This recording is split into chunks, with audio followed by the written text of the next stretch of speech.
Hey everybody, this is an update on our loofah plants. So we posted about this a week or two ago and talked about how we grow them and make our own sponges, and I wanted to show an update of what they look like now. So these plants have died off, and now we're going through and we're harvesting the loofahs.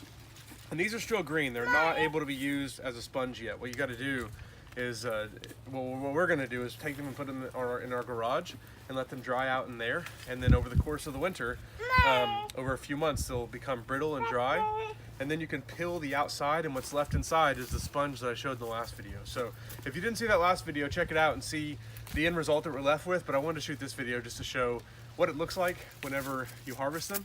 And if we had planted these earlier in the year, then we could have let them stay on the vine long enough to get to the point where they hardened on their own out here, but we didn't start them until, well, they came up on their own actually in around May or June is when they popped up. So anyway, we're gonna take these and put them in our garage, and then next year we'll have a bunch of loofahs, and we still have quite a bit left over from last year when we grew these that are just sitting in the garage still. So one loofah plant will give you more than you could possibly use, and we're hopefully going to be able to give these out as Christmas gifts and things like that. You know, it's a pretty cool little gift to give someone if you can make, like, you give them a loofah, and then Carrie makes some like sugar scrub stuff, and it's like a little homemade DIY Christmas gift thing. So anyway, this is Loofah. We're going to be adding it into the app really soon. We realized after the last video that it wasn't in there yet, but Carrie's got it all typed up and ready to go in, and it'll be in the next update that comes out.